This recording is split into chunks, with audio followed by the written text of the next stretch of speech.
You are listening to the USDN on the DSPN.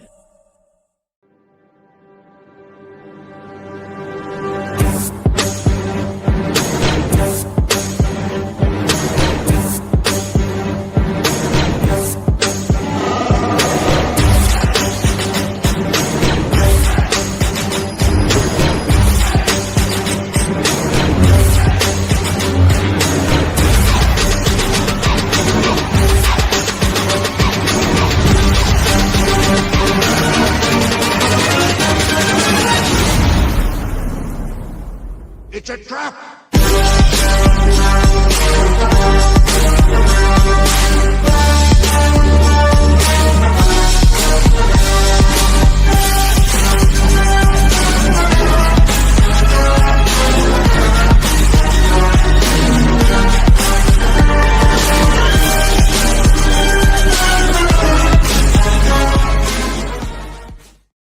What is up, everybody, and welcome to the United States Department of Nerds, where we are for the people, by the people, and of the people. Behind every finished comic is a story the reader never sees. The late nights, the production deadlines, the risk, the campaigns that succeed, the lessons learned when they don't, and that constant challenge of turning a creative vision into something built to last. For Frederick Littles, that journey has grown beyond creating comics. It has become about building Wise Acre Comics, creating new worlds, expanding original characters beyond the printed page, and laying the foundation for what comes next. Ladies and gentlemen, the Council of Nerds is now in session. Frederick, welcome to the council, my friend. I appreciate you for having me and everything. First and foremost, that probably is one of the best intros I have seen to a video, podcast, everything ever. Appreciate it. And it's going away before long. Unfortunately, I am going to transition like everything over to the indie comic world. That way it matches actually what I do. And as I have transitioned away from the pop culture stuff, God, almost 18 months ago now, I think. So, but yeah, the transition's got to happen. The new logos and stuff are being drawn. I have one of them already finished, and it's dope. The new seal of approval is going to be amazing when it goes live, when the rest of the stuff goes live. So I'm excited for that. It's just, I got to let my boy cook over there while he does my designs. So, but I know we're a few minutes late, and that's because we learned that we have followed the same path throughout life to get to where we are today, which was really cool. And we're not going to dive into that at all for y'all because we don't want to bore nobody to death. But we were reminiscing about some old times in the paths that our lives have intertwined for 25 years now to lead to this moment right here, which is really dope. And it's a story for another time. We may come back and just do that story for y'all because that would be a really dope conversation for us anyway. Nice. But before we get into it and dive into everything happening with Wise Acres today, let's start with you, man. What originally kind of pulled you into storytelling, and when did creating comics evolve into building an actual independent publishing company? So I will tell you the truth and everything. I kind of fell out of love with comics back in my high school years. I used to love art. I transitioned to playing in the band, going to the music and everything, going to Jackson University, playing in the Sentinel Boom in the South. That was kind of my focus point. And then I joined the Air Force and stuff like that too. But I'll tell you, when I came back into this space, it was two periods in my life that happened that transcended, my time.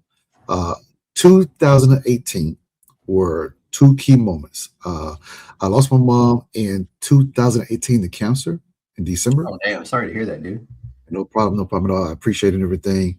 But it was definitely a stepping stone to launching Wise Acre Comics. And then the movie Black Panther came out that really, centralized my focus on telling stories and everything from a BIPOC lens and everything, right? Uh-huh. And so when I did it, I wanted to pay tribute and give a legacy piece and everything to my mom. And she was really big on family. And so I figured the best way to do it was to go out there and do some research, everything, it led me to Africa, and the more, I did my research and everything too on it. I wanted that mythology embedded into my story. So let me do your mythology. So I was able to get those African deities like the Orisha involved and everything into the story I wanted to tell. And so I set out to create this flagship title called Magnus Jakuta. So in doing my years and everything, where I was a huge Milestone fan growing up and everything. So I love what Dwayne McDuffie was doing. And so I always knew that, hey, Milestone had static. They had Icon, they had, hardware, but static was really, really well known at that point in time with Milestone. So I figured, what, if I'm going to do this thing, I have to have a flagship character, a flagship title. And that's how I started my journey. I didn't know, 3.5, 4 years and everything from now, that would be where I'm at today as a full-fledged publisher that has an imprint called the House of Wise and publishing other crazy everything out there too at the same time. Yeah, and that's how we actually met, is through one of your other creators putting us in contact with each other to make this show happen. So shout out to Parker in the City of Demons, which phenomenal read. The story, the title isn't the story you think it is. Trust me, I learned the hard way, but the story itself is dope as hell. So we all learned the hard way. Yeah, y'all check that one out. That one is amazing as well. But we were talking beforehand, and we've shared a lot of these same experiences in life. Kind of how has those experiences shaped the kinds of stories and characters you want Wise Acre Comics to bring into the world? So every convention I go to and everything, right, I get this question quite a bit. And I always tell them that every story, every book that you read I'm giving a piece of myself to you.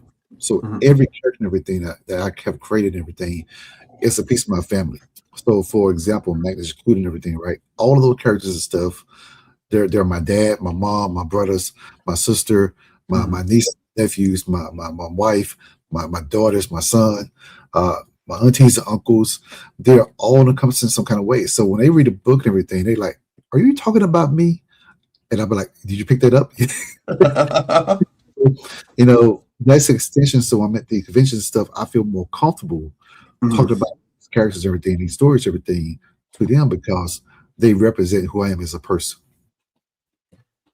Dude, that's dope, man. And it's cool that you did it, and then they were like, "Oh, wait, are you talking about us?" At least it was good, right? It's not like you were talking shit about them in a comic book.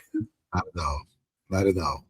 And they loved it. I think that's one of the reasons why, a lot of people, when they read Magnus for the first time, everything, they can relate to a person that's grounded. As one of the best things and stuff when you come to indie, I always say the handcuffs are off. They're off, right? And you're not limited or restricted on what you can say, what you can do. Yep. You can take the story anywhere you want to go with it, and people will relate to it. And so, while I'm using my imagination, I'm trying to create these scripts and everything, I don't sit back and say, what, I can't put that in a script. I can't put that in a story. I say, watch me. I'm going to do it. So, dude, that's what's so great about indie, man. And I say this constantly. Like, what can't you do in indie? There's nobody to stop you except your own conscience and how far you're willing to push that envelope. Yeah, there's no limitations and everything, right? And I always ask the 5 whys, the who, the what, the how, and the why, and everything at the same time, especially writing everything too. How am I writing will impact people, what would they get out of everything too at the same time? I try to utilize some motivational things and stuff as well in there, because I want the story to have a profound impact on a person. So when they put the book down, they take a moment to sit back and say, "What did I just read? I need to read that again." Those moments and stuff are very special because when I'm at those conventions and stuff, and a person walk up to me and say, "You know what? I have read issues 1, 2, and 3. I've been waiting to see you in person to pick up issues 4 and 5 because I just need to talk to you about your story. Give me the why.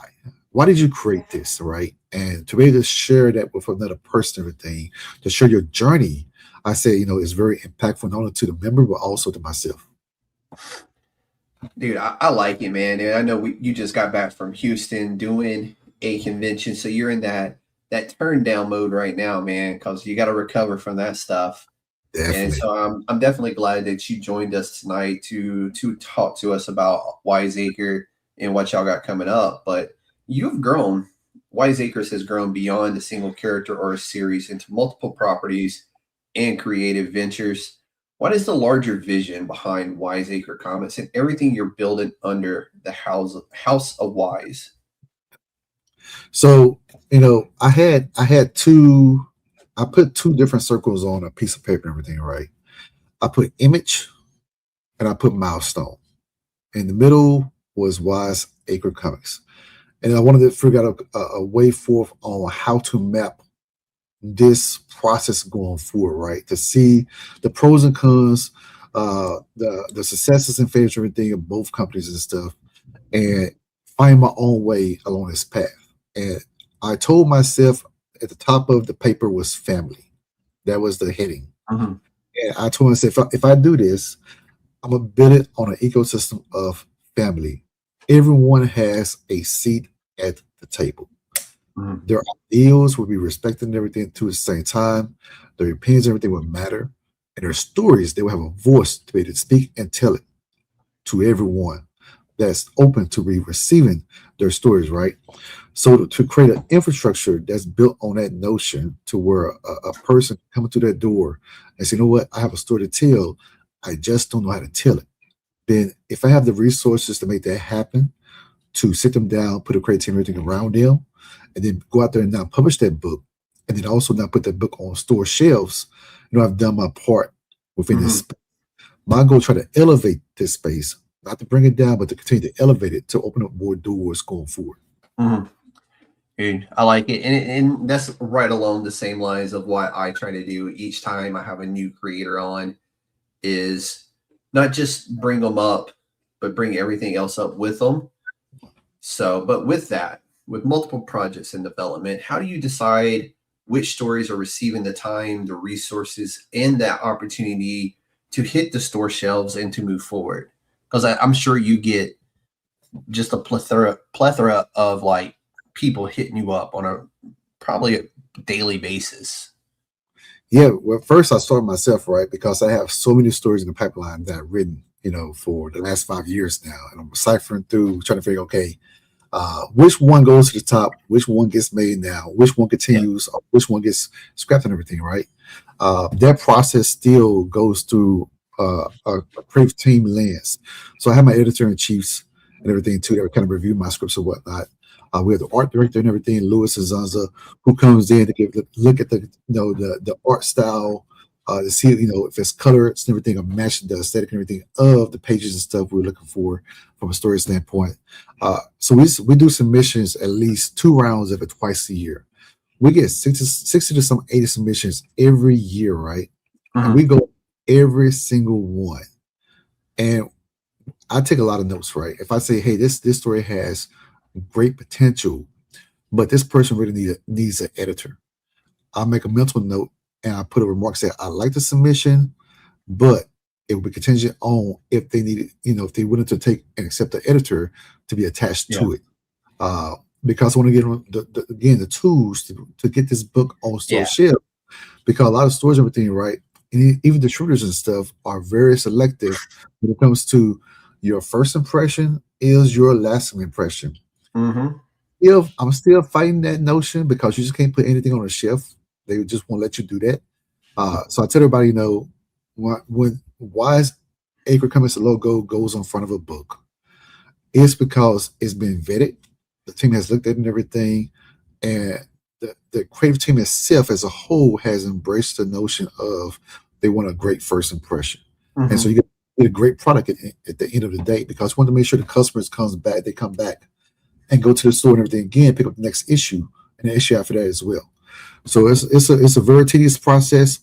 All books do not make it through the queue and everything. Is very rigorous, but we have a great team in place that makes it happen. I love to hear it, dude. And I love the fact that you actually go through all of them. I know some companies that they're not, they might go through a third and the rest are going back into the trash bin or recycling or delete or however, it's done. Yeah, we try to respond to everybody and everything. And I tell them, even in the package and stuff, I tell them, hey, look, if I don't respond to you, feel free to reach out to me and ask me directly if you made a cut or not. And if you didn't, I will go back through and take the notes and stuff, because we have like a 2/3 vote out of 3, right? That has to get it through the queue. Yes, I get the final say so if I really, really like it, but sometimes I get voted down. So you know what, Fred, we love your enthusiasm for this right here, but no. And so that happens often, right? But like I said, there are certain stories, everything I'm very passionate about, and maybe because I'm passionate about the creator. I have listened to their story, and they have a personal story that really resonates everything with me. And I would tell the team, look, my vote is a bigger vote. So I would say yes to this, and I'm going to do it because I love what this person brings to the table. Yeah. And oftentimes I can say, I see a lot of myself in that person, and I feel like, what, I can out to get to where they want to go in life as well. So I use that. I use those tools and stuff. Like I said, at the end of the day, my experiences in the military and my life really pour into this company I'm building. So we grew up with being told that flexibility is the key to air power, right? Exactly. So, and that's what I had to do last night, because when I shut that final email off, you're like, hey, can we flex and discuss this right here? I was like, say no more. That's easy enough. So now we're going to dive in to Dark Sentinels, Origins 2, The Price of Vengeance. That's wrapping up, correct? Yeah, so that one's wrapping up. We're still in late places for them right there. That campaign was successful. Mark Glaive is a writer and creator on that series. I call him one of the OGs for the House of Wise imprint. He's one of the first 4 that we actually signed to the House of Wise and everything. He has a great series, a great story. I won't ruin it just yet and everything, but there will be a little tease of a spinoff and everything that comes with his character as well. On behind the scenes called Aftermath. That's for a future day, but as soon as we'll talk a little bit more about that. But again, we're in late places right now. You can still get a couple of the tiers, but Mark is on like the last 2 pages of inks and the last 3 pages of colors. Yeah. And we're gonna wrap that book up, and it's going to letters. And then we get that book hopefully off in the beginning of August time frame. Mid-August, late August time frame, early September. So, but anybody who's just now, like, this is the first time they're hearing about Dark Sentinel, who is Dark Sentinel, and kind of like, what is that? Like, what's his story? Like, kind of give us the quick down and dirty, the 2-minute pitch, if you will. So, when Mark created the story thing, the submission he sent me, he based it during the era of George Floyd. There was an incident, everything that happened with a younger kid. His parents ended up getting killed. And then from a grief standpoint, right, we tell a person, you don't know how this grief is going to set in and what's going to come of it. And that's what happened with Dark Sentinel. I get this question often, is Dark Sentinel a good guy or bad guy? If I would say you that he's neither, he falls in between, there will probably be your basis of the story and everything itself, right? He's a dark person that's going on a dark path that's spiraling out of control, and no one can control him at all. There is no help for him. And his mental state is completely shot. OG Punisher. That's what I just heard. It's the OG Punisher before, like, he kind of learned to deal with the PTSD, the emotion. I mean, he's still, depending on how he's rebooted, whenever he's rebooted, we may see that return, but no, that's really dope. I like those kind of characters where you just don't know. Yeah. So depending on how far he goes down his hole, if he ever comes back to reality and everything of himself, of who he's capable of being and everything like that too at the same time. And then Mark has created, different things and stuff, factions and stuff that you will see within his story, different other characters and everything too. There is a detective that's actually on the tail of Dark Sentinel and everything, chasing him, pretty much trying to figure out who he is and how to stop him. But he's always a step behind, right? So we see that character side as well also. Yeah. But yeah, it's a great team on it. A great book. I think Mark went a little bit overboard, in a way to give I think the readers a little bit more depth Yeah. story. So this will be a 41-page book. Oh wow. Yeah, it's a big book. We're edging right there into the graphic novel territory. Yes. So I tell everybody, if you ever read Dark Side number 1, definitely go back and read it and everything, because this was going to bring you to a point in the story that's going to be very pivotal and everything going forth for what's to come in the future for the series. Let's go. That's what I'm talking about. So let's dive into a little bit behind the production of what you do at Wise Acres. And so readers often just see the finished comic, but they rarely see everything required to actually produce one. Take us behind the scenes. What does the production pipeline for Wise Acres look like? Or pipeline for a Wise Acre Comics project look like from the initial concept to the finished book? So I know every creator has their own different process. For me, my first process, everything is I'm old school. I take out a piece of paper and a pen and everything, and I start crafting the outline. I put everything of, first I get one big paragraph of what I want the story to be. Yeah. And at that point, I outline the beat sheet, I like to call everything. So if it can be 24 pages, there'll be 21 items, numbers, everything on the page, and I create a beat, a single line of text, pretty much a basic sentence, right, of what that page would consist of. And then once I have that, I would actually send it over to my editor and say, hey, what do you think of this story? And he'd be like, throw that in the trash. That's not going to work. Go back to the thing, right? And then oftentimes say, you know what, I love what you're doing, but here are some additional notes and everything to consider, but keep going with it. Give me some more. And so I would go back to the table and everything, right? And take those notes and stuff, make my revisions, send it back to them, everything, like, you know what, press forward with the story, I think it would be great. And then at that point, I would start scripting the actual story. So it's pretty much a 24-page script. Once the script and everything is finished, normally what I do and everything is I send the first 5 pages over to my artist to give them a look at everything of it as well. Yeah. And that's give me 5 pages of layout so I can see the vision. So I can visualize if this is exactly what I want the story and everything to be. Then once that happens, I would send those 5 pages of layouts, everything, and the script and everything I wrote back to the editor. Just, okay, give me the thumbs up to go for fully and everything with full production of the story. Yeah. Once that happens, everything, right, once we go into full production, we're going to like pencils. We do layouts first, all the layouts first.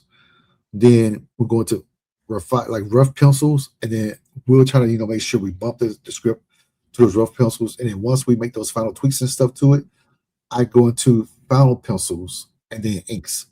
Once inks comes off and everything, right, this is why I tell everybody your script is going to change no matter what, because you have to cut some very important dialogue off sometimes. If there's moments for a quiet beat to happen, and I just don't need dialogue and everything there because I don't want to cover up the artwork, because the artwork is just beautiful. I'd rather you see it and use your senses and everything to figure out that panel and digest it yourself as a reader, versus me telling you and go overboard exposition and everything for that to happen. So normally what happens everything after we've done that part, we send it over to the editor for a final review.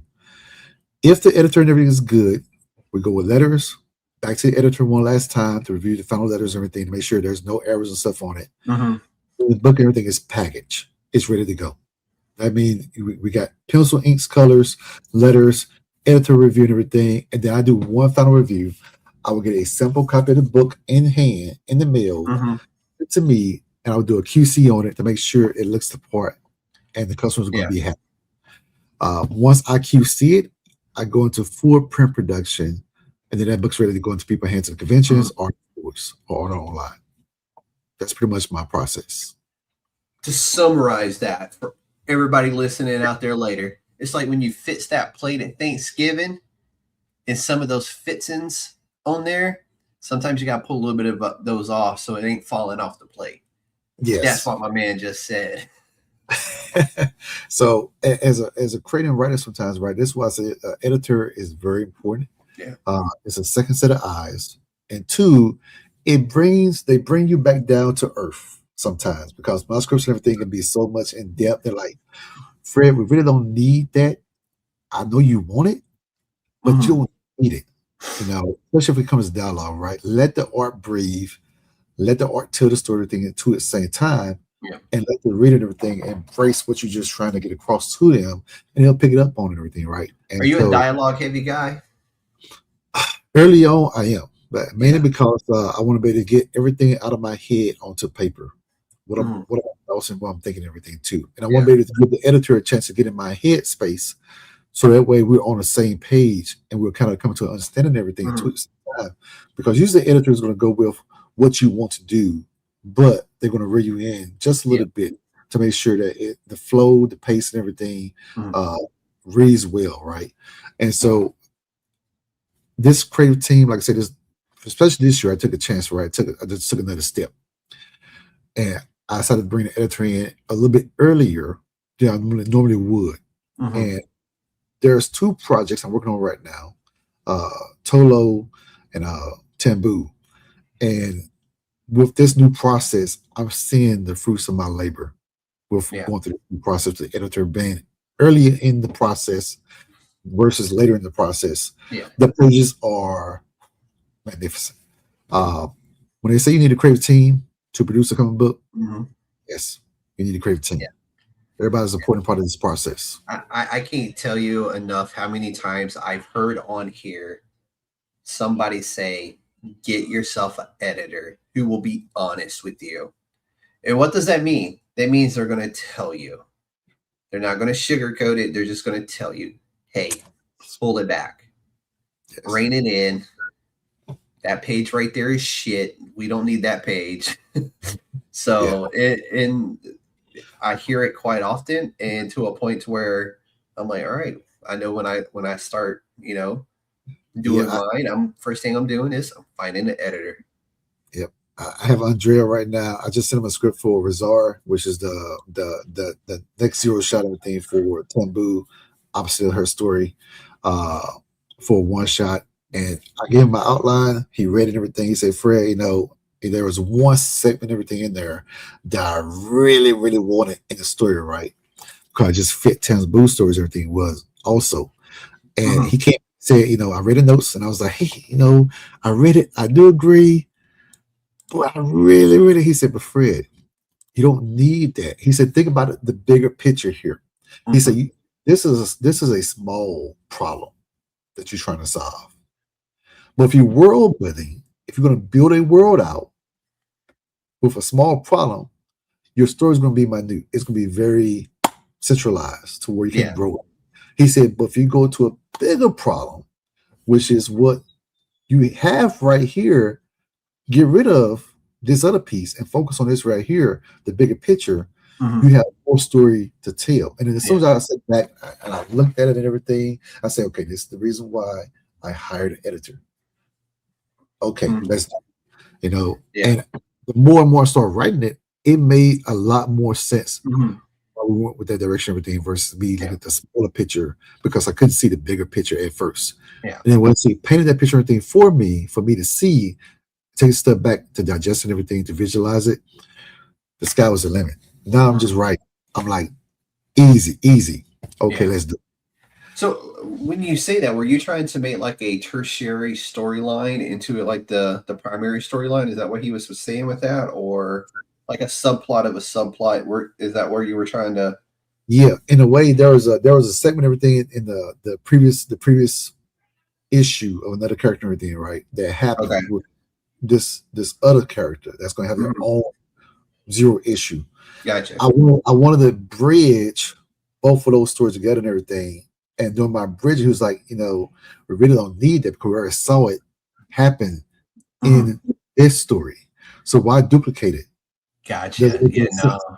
Give that person their own identity, their own personality, and make the reader hate that person, despise them for what they're doing and everything, but also love them because of what they're doing, because what they're doing is actually right. It's going by the right way of getting it done. And I was like, okay. And so having that person in your ear When those things stuff happen, everything Yeah. makes a lot of sense. And you know what? And I love that, dude, because I've seen that. Oh, excuse me. I've seen that in mainstream comic books where I'm like, why is this plot here? Like why is this here? Like, this makes no sense to the whole story. I've read through 8 issues now. We're almost to issue 10, and this is only a 10-issue series. Like, why is this whole issue about a sub point that was squashed back in issue 3 or 4? You know, and it's kind of like, I'm like, you're a big 2. What are you doing here? Like, this made it through editing. Yeah, it's like I said, I'm very picky on editors and everything, right? Because I want them to push me. I want them to push my writing. I'm working with both Toshi on Aftermath, Brittany on Harlem, Andrea on Taboo, and Tolo. They have pushed me to write better. Andrea, what's her last name? Andrea is what's Andrea's last name? Andrea is a he. Okay. Let me. Because there was somebody else recently on here, and their editor's name was Andrea. Andrea Molinari. Might be the same one, actually. Andrea Molinari. I met Andrea. I can't remember who it is. Pedal Malley. If they were a male or female, so I apologize to Andrea. I didn't mean any offense by that. But this is what he does, right? You know, he teaches courses and stuff at the collegiate level. He has a PhD and everything too at the same time. And so we sit down, we have hours of discussions about storytelling aspects of everything. And we think of different ideals. That conversation continues to spark and go further and further and everything to where your imaginations go wild. He'll make recommendations and everything too. Hey, you need to read this before you start this portion of the story, the script and everything, right? I'm sitting there, okay, I got my homework assignment. I got to read this now. And so Andrea and everything has done a great job and everything for me. I think it's going to do great going forward. Or a lot more stories and everything in the future. Like I said, you know, him and Brittany are kind of a little bit opposite in a way, because Brittany is more, I would say, tactful when she comes to her points, to where she wants to see what I'm going to say about it first. Yeah. she'll probe a little bit, and she'll, you know, you don't have to do this, but you know, this is the way. So she's more structured on everything, right? Yeah. And so she's really, really good because she opened up my third eye to allow me to see some things and stuff from an imaginative standpoint, to where when I'm looking for a big explosive page, she said, hey, look, let's have that go to the turn page. Let's shock the reader versus right now, because they see it, but their eye is going to look at this right page right here. They won't focus on the left page because the right page is really, really good. So let's take that beat and make it a turn page instead. And I was like, I didn't think about that. Okay, that's fast. And there's nothing better than you're on that right page reading down and you're like, oh, damn, this is good. And then you do that flip, and it's like the pivotal splash page. You know what I'm saying? You're like, oh, so it's buddy. It's those moments and stuff, everything, right? I enjoy now as a writer, because even me, when I'm writing everything, I want to get to that next page now. I'm like, oh, I know it's right there. And it would be so excited to get to the turn page that, you know, I'm going to go big with this page to really hit the reader and everything in the gut. And so, you know, if you're not having fun writing the comic book, writing a story, you know, you're probably in the wrong business, because 100%. this should be fun. It should never be boring at all. Oh yeah.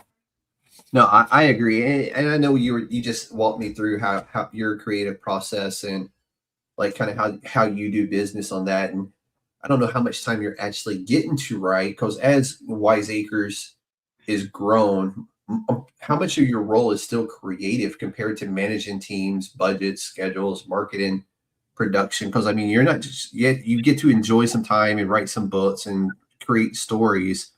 But how much of that time are you actually getting to do that versus the business side of things?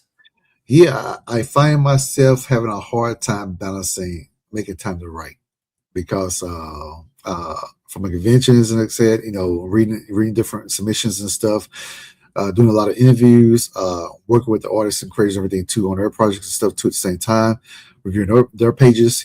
Like Amika today, he was like, "Hey Fred, I got the script ready to go, all of the color pages and everything. Can you bump the script and everything for me one last time before we send it the letters?" I'm like, man, okay, let me look at my calendar real quick, Amika. Let me see if I got anything scheduled. I'm gonna put it on my docket, right? There's not enough time in the day. Mm. And so I have to find ways to balance family. I have to find ways to balance the business. I have to find ways to find time to write. And one of the things I take from Kobe, his mentality and everything was the Kobe mantra, the Mamba mantra and everything. You have to burn the midnight oil sometime to get to where you want to go. And so if I can find an hour before I go to bed, I can be a vampire and everything, right? I'm sitting there, stand up and say, you know what? I don't want to do it, but I have not got 2 pages today. And I knock them out. Yeah. And so it's a little bit of a sacrifice to make it happen. Dude. But I find myself doing more business stuff more so than ever now than I had when I was a creator, to where I had more time to write. And so a lot of stories, everything that I push out early on won't get a second issue because I just don't have enough time to get back to it. Yeah. And there's just a lot of decisions stuff you have to make as a publisher, running the imprint, everything, and also trying to create your own stories too at the same time. That you just don't have enough time in your day to make that happen. Dude, I get it, man. Trust me. I get many of 1 o'clock, 2 o'clock, sometimes 3 a.m. Like, I want to get this one episode off my desk, get it scheduled, get the email sent to the creator saying, hey, you are now scheduled. Here is the shorts from this video. Here is this. Everything is scheduled. You'll start seeing everything roll out across social media, within a day or two. Because sometimes it's not going to be the very next day normally, especially right now. It's going to be maybe 2 or 3 days. And then for like the longer form content that I do, it may be 2 weeks. But what it does when it does that, though, is now it's evergreen content. It's that content from 2 weeks from now when somebody sees that roll out and they go, oh, yeah, let me go check that out. And now, it's that kind of a circle moment where you get the initial push, and then like a week, 2 weeks later, you get that circle back moment for people tuning in to watch that particular short, whether it's about Kickstarters or whatever process it is. And they go, oh, damn, that's a good one. Let me go check that out again and check out this creator while I'm at it. So, but yeah, no, those 2, 3 o'clock in the morning, sometimes you just got to do it. Well, you have to. I think this year I found more so doing a lot more collaborations with other creators and everything too, right? Such bring them to, I pitch an idea and say, you know what, I had an idea that was going to work by myself, but how about we partner up and we co-write this thing, co-create this thing, and we go out there and we split costs and everything too at the same time to get this thing produced right. And they have worked because now I don't have to focus on all of the writing. I can focus on their ideas and everything too. We merge those things. We bring the editor and everything into the same time. Take a look at it and say, what your thoughts on everything are? They're like, hold on, we love this. This is good. We find ourselves producing stuff faster at a faster clip versus going at it alone by yourself. And so there'll be some projects that you'll see that'll probably come out here in the near future where you have 2 co-writers on a book, So I do a lot of those, man. Like I have a lot of those types of creators on. You have to be able to adapt and overcome, especially in this space, everything, right? Relevant. Because the one time you stop and pause is when you lose that momentum that you ever captured and going everything to where now you're not in the back burner and people have forgotten about you. Yeah, dude. Yeah. 100%. That's why my release schedule is the way it is. It's daily. You're going to get a taste of the USDN on a daily basis. One way or the other. Even if I have to go into the archive of stuff that before I learned what the hell I was doing, when I was just kind of figuring shit out, I have like probably 1,000 hours worth of content that I could reach back to and re-release on a different scale now that I know and I've learned new ways of doing business, right? And it's good to have that material and everything, right? Because one thing I learned at the conventions and stuff, I'd be walking through the table that meet me for the first time. And the first thing is be like, hey, I saw your content on Instagram or TikTok, on YouTube. And I'm like, really? I'm thinking my stuff is not even getting out there. Okay, great. That's awesome to hear. And oftentimes it's recycled material that I've utilized back when I first started and everything. That just resonated with people that enjoyed and everything, or they find me for the first time. I'm not afraid to utilize that old material and everything, because that's the material that started this journey. And that's what got you to where you are and everything now.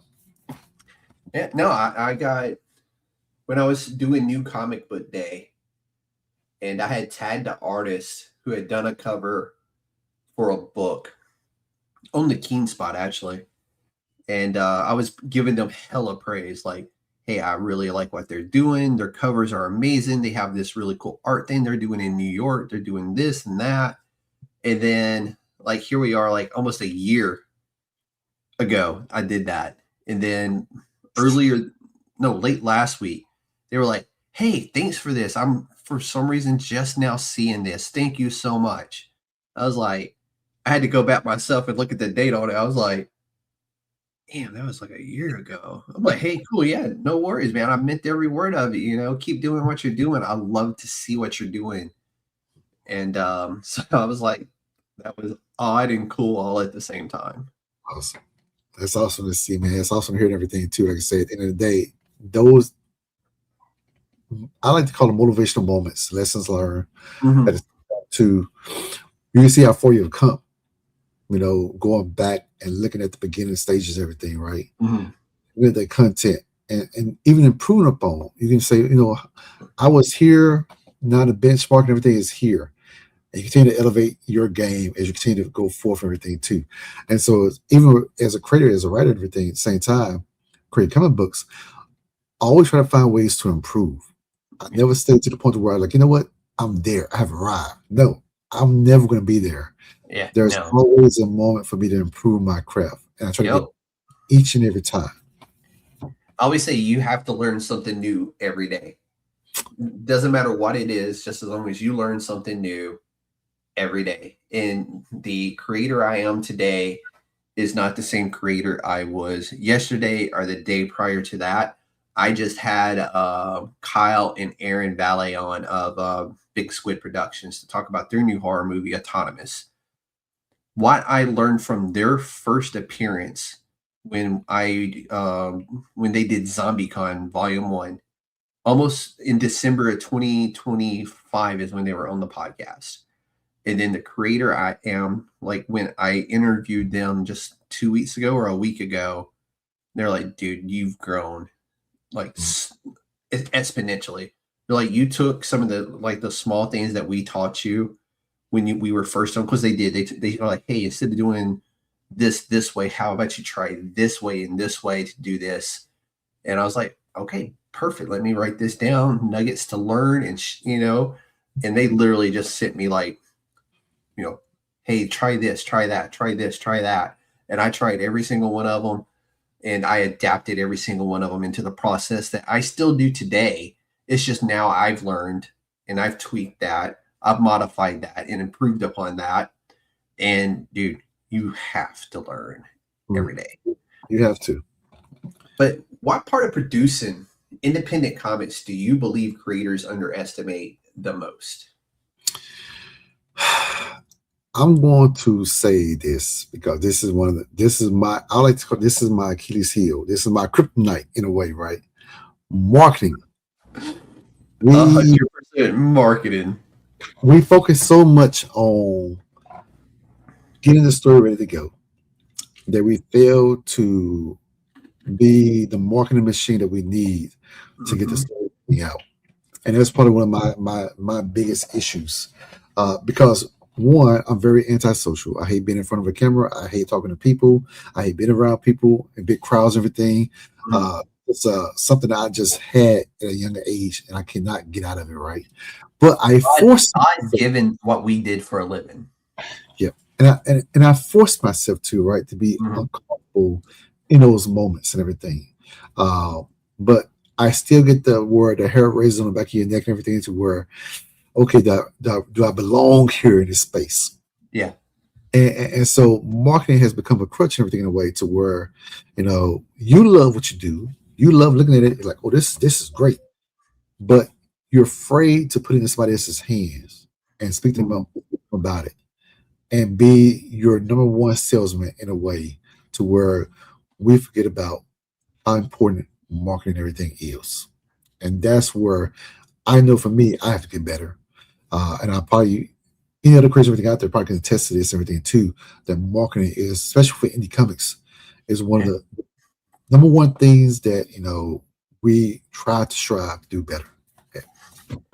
No, that's 100%. And dude, if I had $1 for every creator that has said marketing, I would have a whole $100, because almost every single one of them has said it. And I know I try to do the best I can for each creator that comes on, whether it's their lead up to and after. And I do what I can. And I always tell people, I'm like, hey, I can only do this so far. You also have to step in and do some yourself. I do the initial push. You have to follow up with that. And because I consider what I do marketing? No, but at the end of the day, I am still doing marketing for you, myself, and everything connected to us now. So, but yeah, that's one of those things. Every single creator will say it, marketing. I will say marketing because I could do better, but marketing, 100%. Yeah, that's definitely in this digital age, right? And I heard this a lot this past weekend, was you have to meet your future customer where they are. You have to get out in front of them. And sometimes it takes going to conventions, putting yourself out there. Yes, it is a small investment in yourself, yes. But again, you look at the big wigs and stuff, how they started and whatnot. They started at a very small level. I use Seb from Stranger Comics, for example. I remember this photo of Seb had everything, where he was at a 6-foot table, one chair, one seat behind the table and everything. It was just him. And then I told Seb this story. I use it as motivation, because when I go to Phoenix Fan Fusion, I see that he has pretty much a huge space where it's pretty much a full square of tables and stuff with a multitude of books and everything on there. And he has 2 banners on each side that has his logo, his brand. And I asked him, your growth has been profound. But when you look at Seb, though, Seb can pretty much sell you the logo, the decal, everything on the back of a penny. He'll have you paying $100 for a penny that costs him one. It's wild, man. He can market out of a book. And everybody I take what I say, hey, look, I'm gonna take you about Stranger Comics. Yes. But I want you to see what he has been doing. Yeah. You're probably gonna end up purchasing something from him, because Seb is he's gonna sell it to you. You're gonna realize you're gonna walk away spending money and not realize you walked away spending money.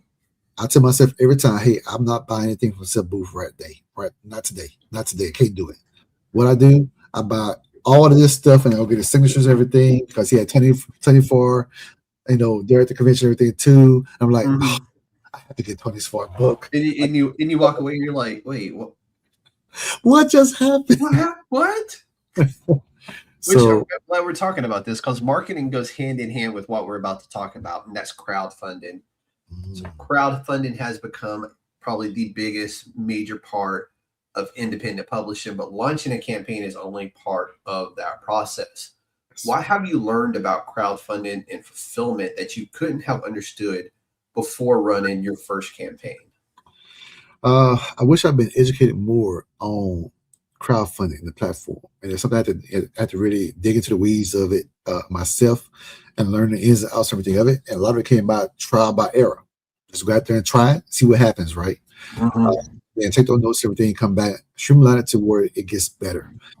Trying to figure out the platform to where, hey, a lot of times we do ads on Facebook, it doesn't feed into the Kickstarter platform because that platform, which is like Kickstarter and everything, Facebook, Instagram, they have their own algorithm to where it reads and sees certain things. And trying to figure out a way to direct traffic to Kickstarter takes not only educating people about the platform and how they actually sign up for it and everything, but also when it comes to a trusting relationship to where rewards and everything are being sent out in a timely fashion and stuff like that, right? This platform is a vehicle especially for indie creators really out there. And it takes a village because Kickstarter has created this platform to where they allow you to actually come out there and showcase your works, but also build a community of readers, new readers that enjoy indie comics. And this is why I say I don't have a competitive bone in my body, right? I don't see things as a competition. I see it as continue to find ways to lift everyone up in this space. So I share other projects and stuff that come across everything that I want to record. I'd say if you're a super bagger, you want those people, you want those individuals and stuff constantly, figuring out what you're offering them. The collectors and everything out there, you want to be direct traffic and everything to them to get your eyes on a collectible piece that they might enjoy. Others won't, they're not collectors and stuff. They probably won't enjoy it as much. But crowdfunding is definitely something that has expanded the readers base and it expanded our visibility when it wasn't there at first. That's one of those where I have considered like getting a group together and just having, we'll call it a Kickstarter like 101, right? Just kind of like our lessons learned and things that we've seen and we've noticed, while A, as a backer, B, as a person who has spoken to a lot of people running a lot of campaigns over the years, and just kind of like, and just make one big super show of like just good information about Kickstarter and running campaigns and marketing campaigns and doing that kind of stuff. Backer kit, what is the backer kit, But it's going to have to be a while on that one because right now I just ain't got the time. But it's something I do want to do later on in the future. Probably things slow down some in November, December. That would probably be a great show to do in that time frame where there aren't a lot of Kickstarters and that kind of stuff being produced. So I definitely slowed down around that time frame. So it'd definitely be one of those where I could do it in there. So if I hit you up again, we'll run it back. We'll talk about Kickstarters and other stuff like that. Probably put together a panel is probably what I would do for that. So that's a good idea right there. Yeah. Because I know a lot of you guys at this point, and I would love to have you all back just to be in the same channel together and just like everybody's picking each other's brain and just talking about that kind of stuff. So that would be like, to me, a Mondo show that I can then go and promote after the fact, and try to get it as in front of as many eyes as possible. Nice. Because it's one of those things where I have no issues like putting a little bit of money to promote something, especially something like that. And that would be a good one to do. Mental note on that one. But you were wrapping up one campaign. Another one's preparing to step into the spotlight. How important is earning enough trust that backers continue returning to support the next Wise Acre Comics project? We have built a small community on Kickstarter and everything, right? So we yes, everyone have lofty goals. They want to make $20,000-$40,000 everything on there, right? That's always a goal that we have everyone aspire to try to reach. But our goal is always modest, mainly because we want affordability. We want to be able to put the books and everything in people's hands. And we understand the market and everything too, that people got to decide, hey, look, can I afford this book today? Or can I go out and make sure I got groceries and everything, right? And we understand those things. And so the one thing often, we look at, I understand the indie market as well, right? when it comes to print, we can't print oftentimes in bulk to where it's cheaper to print 1,000 copies. We only able to print maybe 100 copies at one point, and it might cost us for only pennies. So we're looking at margins and everything. We're trying to figure, okay, how we're going to cover print costs. Your book and everything might be a little bit higher price than it would be on Kickstarter campaign versus going to a comic book store and getting a $3 or $4, $5 book. And so one of the things and stuff I say, you have to be able to sell the message to your community. Get that buy-in. That's very important. And then continue to communicate with them. So if we're doing weekly updates and letting them know about the process and everything, and I'm telling backers, I mentioned on the Magnus #6 campaign to all of my Magnus followers and readers and backers from previous campaigns. I updated them on, hey, this is what's coming. The book is finished, folks. I'm going to show you the first 4 pages. Follow the pre-launch and everything. You get that. You can see that for free. They trust that because they're able to see what it looks like, and then they come back on board and they follow the campaign.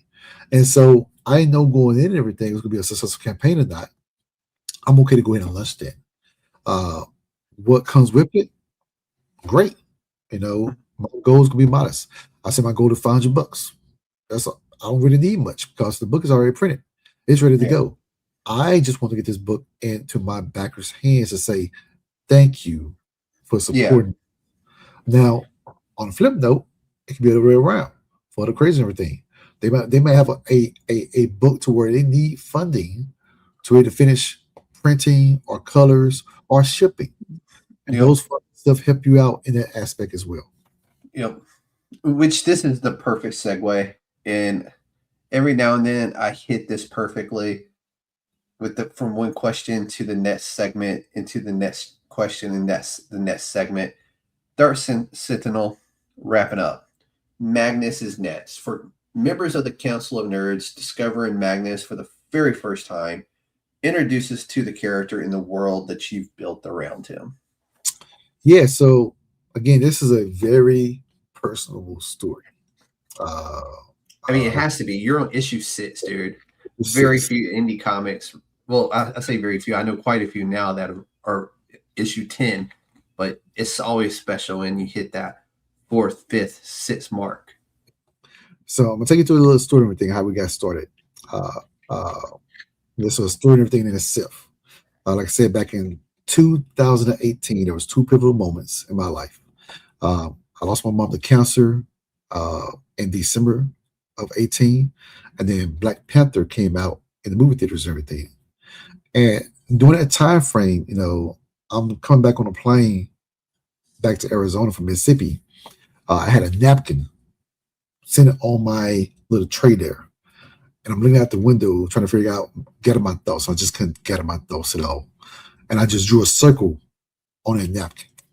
And a name came to me at that point in time, and it was just Magnus. And I put that on the paper. Once I landed, and I show this graphic often and everything, I had the entire universe already mapped out for what I want to write. But I wrote a single word, script-wise and everything as we hit. I was still processing my mom's death, and I didn't know how to grieve at that point in time. And so I was going into a spiral of depression. That night, about a week later, everything, I woke up in the middle of the morning, cold sweat, got my phone, and I typed out 2 stories, full stories, outlines and everything. Magnus one I settled on, and I was like, you know what? Through my research and everything, too, at the same time, it led me to Africa. I wanted to see there was a story, anything out there that really focuses on African mythology, that focuses on the Orisha. It wasn't special for the indie space or in the big 2. I wanted to bring it to the forefront, and so in doing so, I wanted my first story to really be about family because my mom was really big on family. And so the best way for me to tell this story thing was to tell her story of her life in a way. And so I wanted to create these characters and stuff based off my mom, my dad, my brothers, my sisters, my wife, my daughters, my son. My son is really the main protagonist of everything in the story, because we had this love-hate type relationship thing as father and son. Yeah. So I figured, you know what, why not make it about us? And that's why I did. Now, when we wrote the first script and everything, myself, I pitched it to Devin R. Scott because I feel like there was just too much for me to handle myself, especially going through this moment of depression and grief. I didn't know how long it was going to take me to write everything.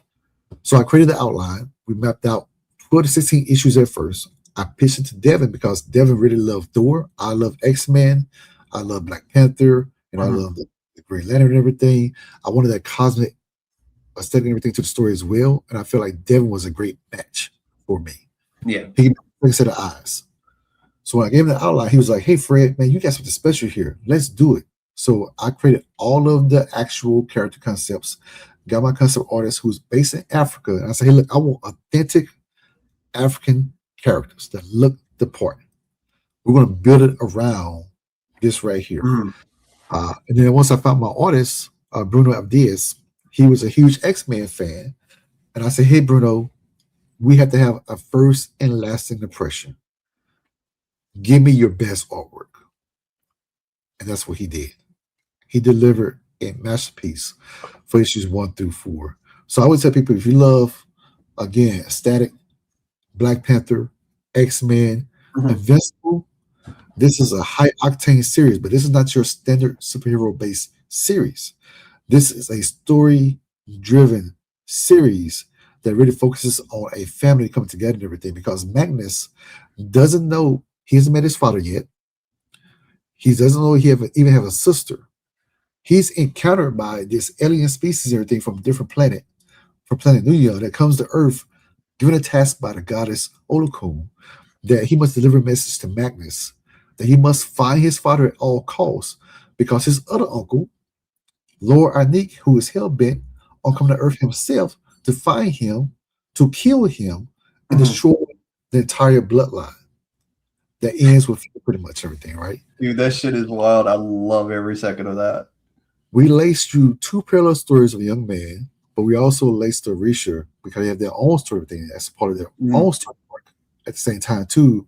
And I always say this, I don't give this away, but I just give you a hint. The name of the title is very important.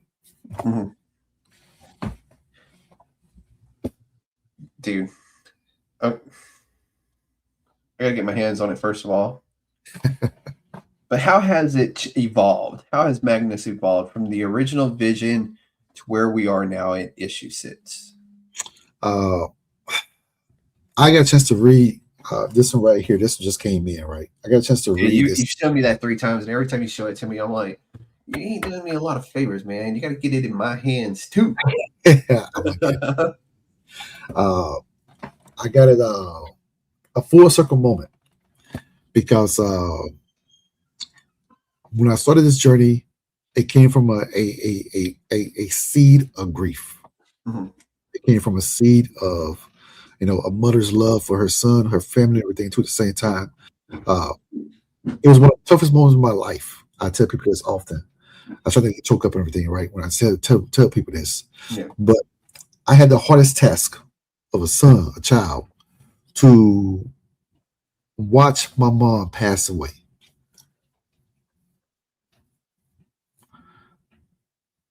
To have the Apple Watch on her arm, that I still carry to this day, still have it, still wear the same watch, and watch her heartbeat just go. And then to tell my father and my auntie that she's gone. And then give the time of death to the nurse. And then to see a glow on my mom to where there wasn't death but a light that I saw. And a lasting image of me standing at the hearse and everything, to where I reached out to her, where I felt like her life force was just still there in the present moment, that she would still be connected and everything to me, was the greatest gift my mom gave me in that moment of life. I didn't witness death. I witnessed a life celebrated. And the best way for me to tell everything was to celebrate her life in this way. And so I sat back and did everything. It's better to see this number 6 issue and better put it in my hands and open it up and read it and everything was a full circle moment, because it was the first time I actually saw the entire family together. This is the first time you see the entire family together, all in one unit. That was a very special moment. I always used to say number 1 was my best issue. Mhm. Number 6 might be my greatest issue. It's just that big. You got me a little choked up too, dude. Because when I lost my grandma, I was on my second tour in Korea, and we knew she was going. And I called my aunt the morning I was like on the airplane, like, hey, en route. And I landed, and my grandma was gone. The last thing she asked is he on the way? And then she let go. Yeah. She made sure my ass was on that flight before she let go. Yeah. And dude, that was and you've made that flight several times from Korea back to the States. 12 hours of just emotional roller coaster. And I'm not talking about turbulence either. Just laughing about good times you had, then crying. Laughing about something funny that, you know, she may have whipped your ass with, because she was notorious for throwing a shoe. And just those little things, like, man, I felt bad for the lady sitting next to me on the flight, because she's like, the hell is wrong with this dude? He's laughing one minute, he's crying the next. He's on his like third whiskey coke, and but definitely emotional. I remember this would led me to the Arisha, right? Mhm. There's a connective tissue thing to where, you know, spiritually wise, you're able to go into that realm of being able to talk to your ancestors in a way. My mom, for leading up to the week of Christmas, everything, my mom didn't speak. She was bedridden and everything. Mhm. She was unable to speak. And I remember the phone call to my dad. He's like, Fred, you need to get home. We don't know how long she has. And I said, put her on the phone. Put the phone to her ear. I want to speak to her. And I spoke to her. Told her I love her and everything. And the words coming out of her mouth was, I love you too, baby. That was the last time she spoke to anyone. The last word she spoke. I knew then that she was going to hold on. She was going to be strong enough for everything for me to get home, to see her transition. And she was waiting for me to come home. And, you know, in that moment, you know, I felt like I had a heavy burden to make my way to Mississippi and everything, no matter what. Because how many levels I had to get there and everything, you know, I was going to get there and be there before she transitioned. And so, you know, when you see these characters and everything in the story, you know, I know a lot of people got mad at me and everything for killing off one of the characters and stuff early on. Those are moments and stuff I want people to be able to feel the weight of loss. Yeah. In that moment. You know, and that's to me just getting to the weeds of storytelling. Being able to give people your moment to share with the world, so they understand where you're coming from. Yeah. And relate to them, because a lot of people have felt this loss before too. Yeah. No, dude, that I'm right there. I'm emotional with you on that one. And dude, we gotta get out of this before we both start tearing up. But let's expand this universe, dude. Magnus is one of those properties you're expanding beyond comics and into the world of collectibles. What made you believe Magnus could become something larger than a comic book character? I mean, I think you've already given us like an hour of this talk to where we know now why it is, but what was it for you? I grew up, you know, my dad and my mom, everything for Christmas and stuff, right? One of the biggest things we used to always give was action figures. Yeah. Yeah. And so it didn't matter what Christmas and stuff we was having, Transformers, G.I. Joe's, Thundercats, across the board, everything, right?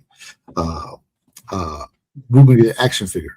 And I often told myself that when I walk into a store and everything today, I can imagine Magnus being on the shelf and a kid of color coming up seeing himself and everything on a shelf, representation wise, would be another legacy piece that I leave to this world.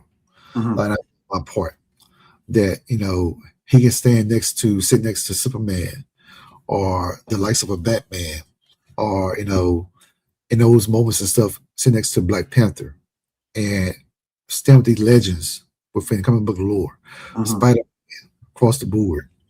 Then why not me? So I feel like I had this universe I've created and everything. The characters are very unique and everything in their own light, in their own way.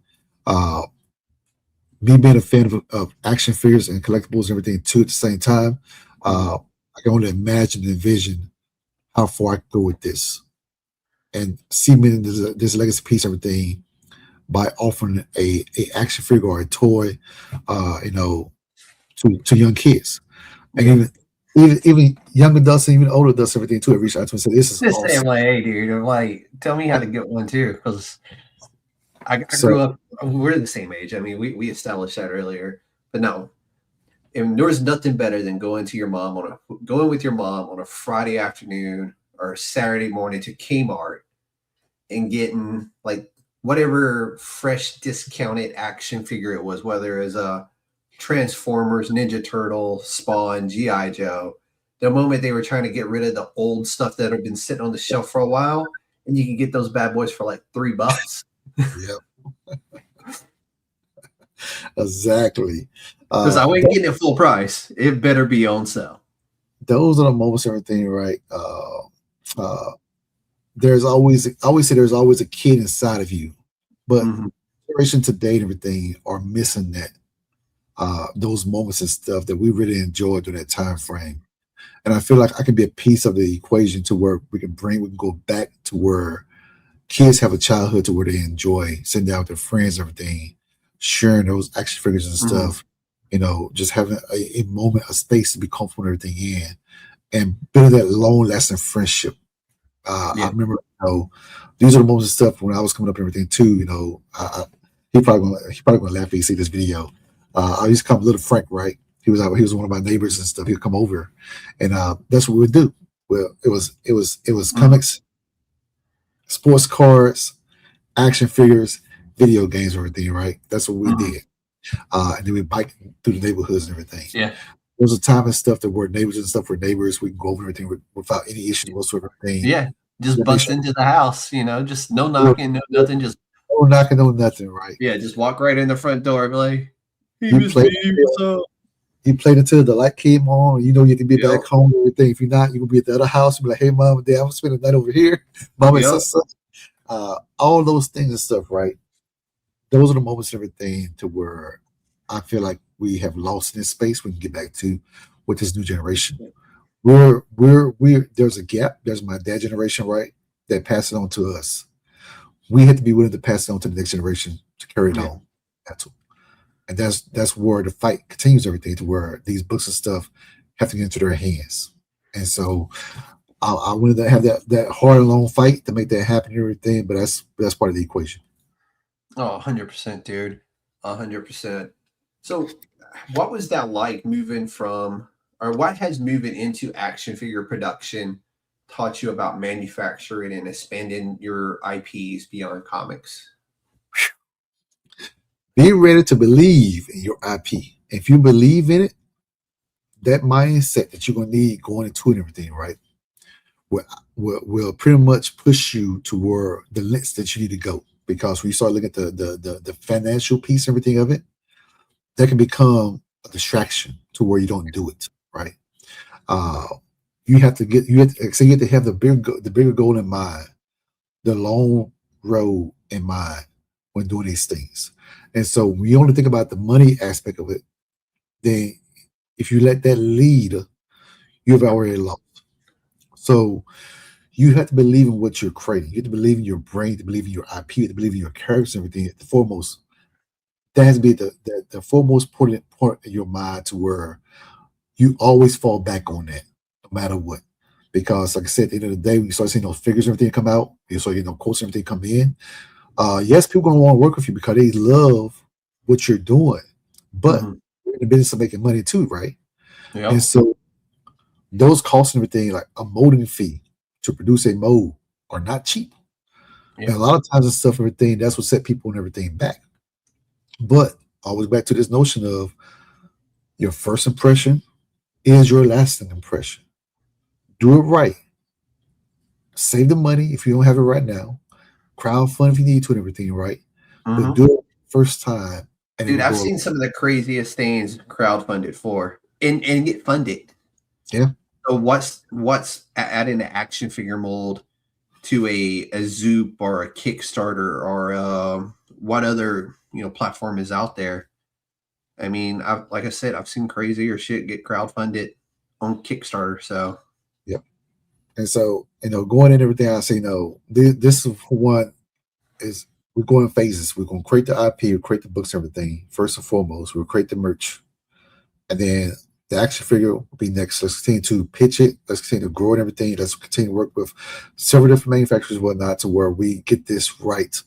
The last one, I got a request everything and say, hey, I was going to do a 3.75 inch. They're like, hey, we love that idea, but that might be a bit too small. Can you go 6 inches? Can you go 1/12 scale? I'm like, that costs money, but okay. Yeah. But being able to talk and negotiate with these manufacturers and everything too, that's the other side of the business, everything, right? You to communicate and let them know, hey, you're serious about this, but you're serious also about making sure it's affordable for people to purchase, and also too making it affordable for you to continue to go back and probably do another action figure, right? Yep. So you're creating those business relationships that's often missing, especially with young publishers and everything out there. Yeah. Dude, I love it, dude. Everything you're doing is spot on, man. And knowing how we grew up and seeing you now being on the second part of our lives, I guess you could say, our restart, I should say, if you want to call it that. I'm loving it, dude. Like everything you're doing over there, I'm all in with you, man. Appreciate And it's amazing to see. I know we talked extensively beforehand. We our path in life crossed multiple times. We never met each other until tonight, and it's just really cool to see where I know we come from to where you are right now, and what you're doing and what I'm doing. Like I'm just like the vision when I retired wasn't there, but here I am doing this, and it's just and getting to talk to people like you. It to me is one of the most fulfilling things in the world. And then watching and knowing how we came up, and people will hear me say, "Grow up." I don't really consider like, yeah, I grew up. I turned 18, moved out of the house, but I didn't grow up until I, got to my first place, the first base I ever went to. And I feel like you grow up with that first people you meet in the military. You really develop your personalities and who you're going to be. But you're still going to grow. You're going to evolve. We do it for every time we move, we grow, we evolve to the job, the whatever it may be. And we are the twilights of our careers, right? And to be still evolving, it's just so dope, man. Like, yeah, man, I can get a little emotional talking about that because it's cool as hell to meet somebody who walked that path as you and to be doing cool shit like this. And then just randomly on a Tuesday night in July, meeting you, it's just wild to me, dude. Like literally multiple bases over a course of 20 years, just crisscrossing each other's paths, but never meeting until we're both sitting down to talk about what? Indie comics, brother. Dude. I always say it's a small world, right? It is a small world, but and we always think of, like how we zigzag and crossed, like literally, like we were on the first two duty stations, same as that time, and then we crisscrossed, missed each other at certain points, but to land on July 14th, 2026, both of us retired. and we're talking about indie comics on a Tuesday. Yeah, but I look at it like this too, right? We done the work. Yeah. We served our country and everything for 20 plus years. Some change. We did our time, and now we're doing things we love to do. Mm-hmm. You know, and oftentimes you don't get that. You don't get that chance to have the have the luxury to do things you enjoy doing. I for one, I told myself, once I took the uniform and everything off, that going forth and everything too, I'm going to spend time with the family. But so I'm going to do what I love doing. I love art. I love telling stories. I love, just putting things in front of people that they enjoy to bring laughter or smile to their face, to humanize a moment to where they feel something inside of their worth of value. Those moments of things to where, I want to be able to have a lasting impact on a person, because once I'm gone for this world, I tell people this often. Once you're gone from this world, what can you say you have left this world? And that's your story. Everyone can remember your story if you leave it. What the thing is, it's up to you to decide. And I feel like, if I'm able to write these stories, everything, these books will be here until long after I'm gone. My grandkids will be able to read these books and say, you know what, Paul, wrote this story thing, and this is for me. He probably don't know this, but he wrote this for me. Yeah. And what they do with that and who they become in life transcends all things.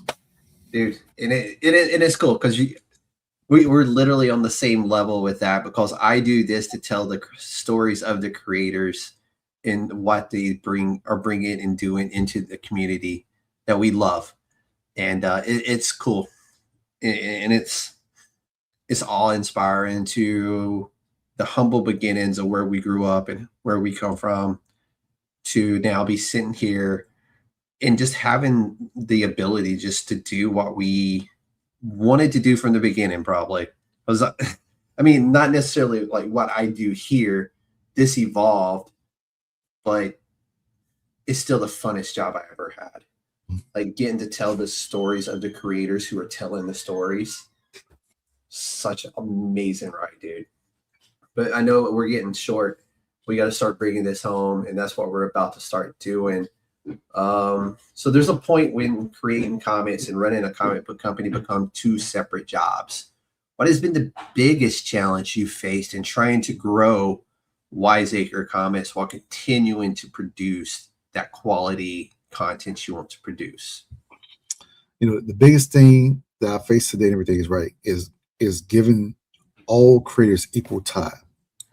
Be able to share in the moment everything with everyone, and to get them all of the resources, everything that they deserve.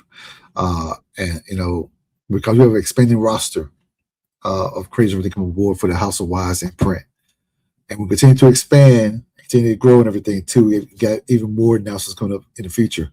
But it's just finding time in the day to give them my time and be in the moment with them and be able to share in the moment. And one of the things we did, to solve that issue was to conduct house calls, bring it to a centralized platform like Zoom, to have house call and everything, to where we all come together in fellowship and be able to discuss things and stuff, amongst each other and everything.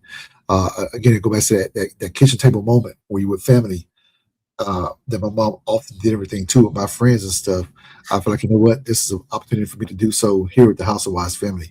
And so just getting my time and keeping that time, to where it's important to be present, to be able to take a step back and be able to listen to what they need to talk about everything, right? And so it's just not enough time in the day to make that happen. And so we try to do monthly house calls. And even that's a stretch because of conventions and everything too at the same time. And then try to find time with the family and everything too at the same time as well. So it's just a balance. It's a life-work balance that I feel like, I had a good life-work balance in the Air Force. Man, I've yet to find that good life-work balance and everything in a public company and being a creator and everything too at the same time.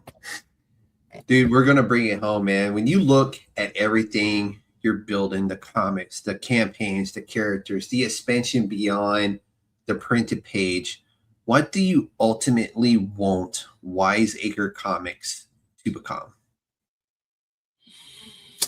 That's a great question.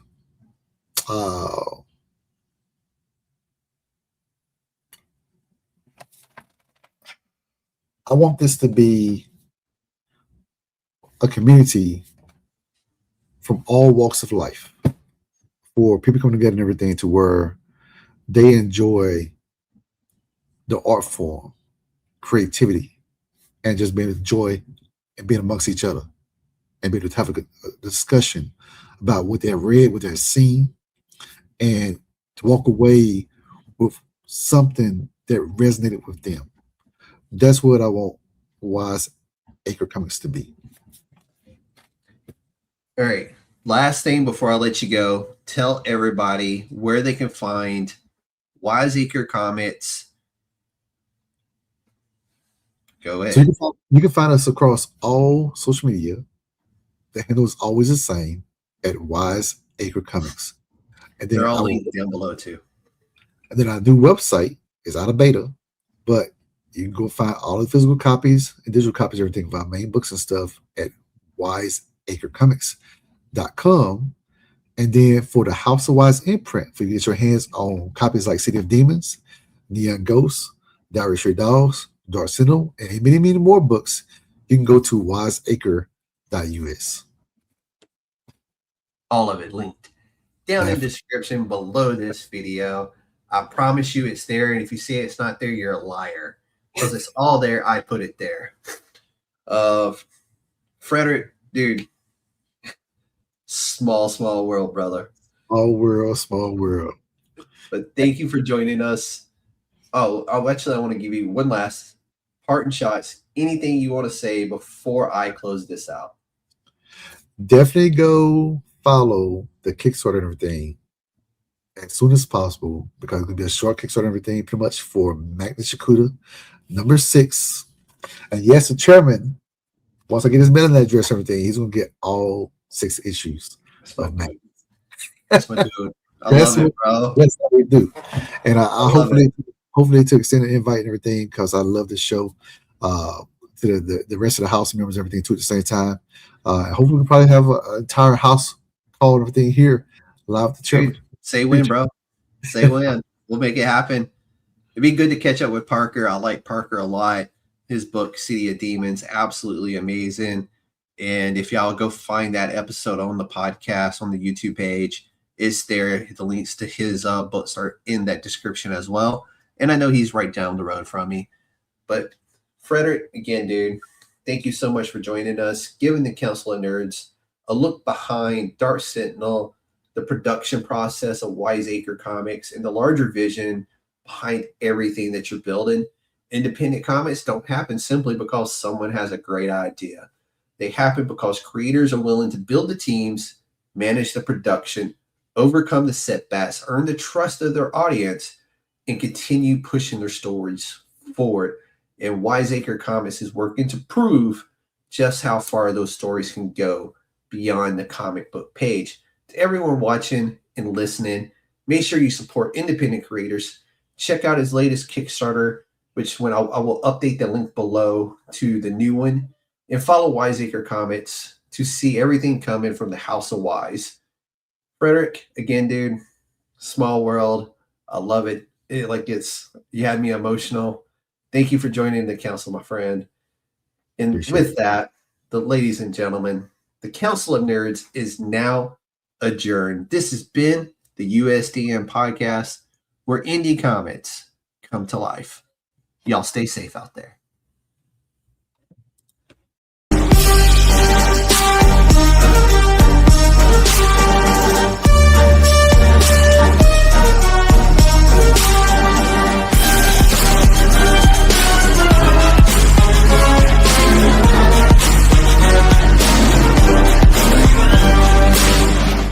It's a trap!